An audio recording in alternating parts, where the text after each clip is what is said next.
स्वामी जी, आजकल देखने को मिलता है कि पहले तो बड़े नशा करते थे, आजकल बच्चे भी बहुत नशे करने लगे हैं। तो उनको नशों से कैसे बचाया जा सकता है?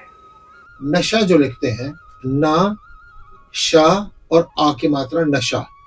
नशा नशा नशा, वो जो आ की मात्रा है वो उठ के शा से पहले आ जाती है तो नशा का नाश बन जाता है। नशा नाश का द्वार है कि ये हर आदमी को पता है कि नशा बुरी चीज है। सबसे पहले तो आदमी का दृढ़ संकल्प होना चाहिए।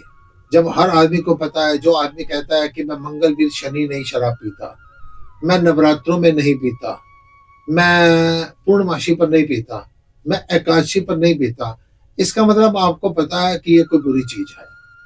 और बुरी चीज है तो बुराई को छोड़ना हमारी ड्यूटी बनता है। इसमें बात आती है कि सबसे पहले तो आदमी का अपनी संकल्प शक्ति मजबूत होनी चाहिए, और उससे पहले माँ बाप का कर्तव्य बनता है कि जो माँ बाप भी बच्चों के सामने बैठकर अगर मान लो सिगरेट पी रहे हैं, शराब पी रहे हैं, या घर पर व्यसनों की सबको लत लगी हुई है, तो बच्चों पर प्रभाव गलत पड़ेगा। बच्चे को देखते हैं कि जब वो नॉर्मल लाइफ से कुछ अलग रह रहा है तो उस पर वॉच करने की जरूरत है। आज लोग आधुनिकता में, आज धनवान लोग दिखावे में, सजावट में, बनावट में इतना फंस गए हैं कि उनके पास बच्चों के लिए टाइम ही नहीं है, और वही थोड़े दिनों के बाद उनको परेशान होना पड़ता है।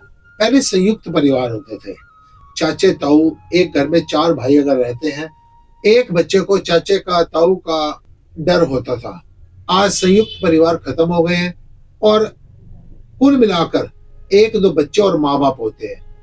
माँ बाप बिजी हैं, बच्चों का पता ही नहीं चल रहा, वो गलत रास्ते पर लग जाते हैं। ये भी हमारी एक बहुत बड़ी कमजोरी चल रही है।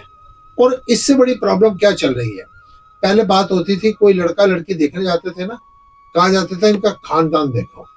खानदान का मतलब सिर्फ किसी की बरादरी का मतलब कोई ब्राह्मण या क्षत्रिय या वैश्य या शूद्र नहीं। ब्राह्मणों में भी अच्छे से अच्छे लोग, बुरे से बुरे लोग, शूद्रों में भी अच्छे से अच्छे लोग, बुरे से बुरे लोग, क्षत्रियों में भी, वैश्य में भी, हर वर्ण में अच्छे से अच्छे और बुरे से बुरे लोग मिलेंगे। लेकिन खानदान की अगर बात करें तो खानदान का मतलब होता है खान प्लस दान।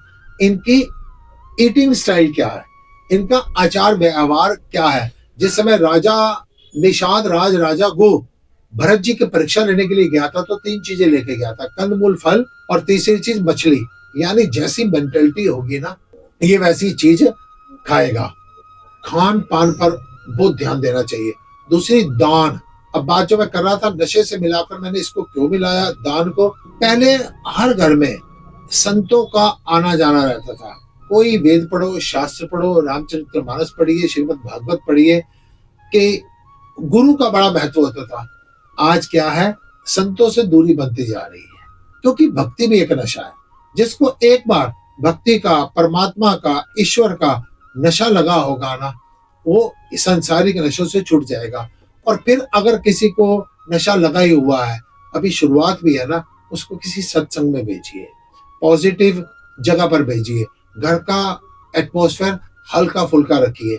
अगर किसी के अंदर कोई पीड़ा पल रही है, उसके साथ डिस्कशन करते रहिए। आदमी की जो पीड़ाएं होती हैं, डिप्रेशन होता है, दुख होता है, वो इस वजह से कई बार नशे में चला जाता है।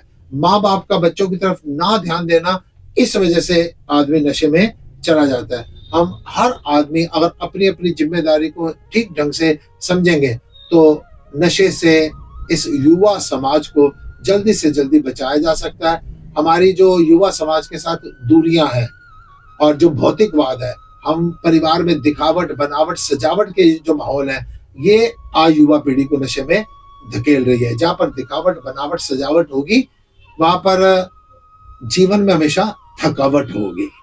इन सब से बचते हुए आप नशा, जो कि नाश का द्वार बनता है, इससे आप बच सकते हैं। ओम नमः।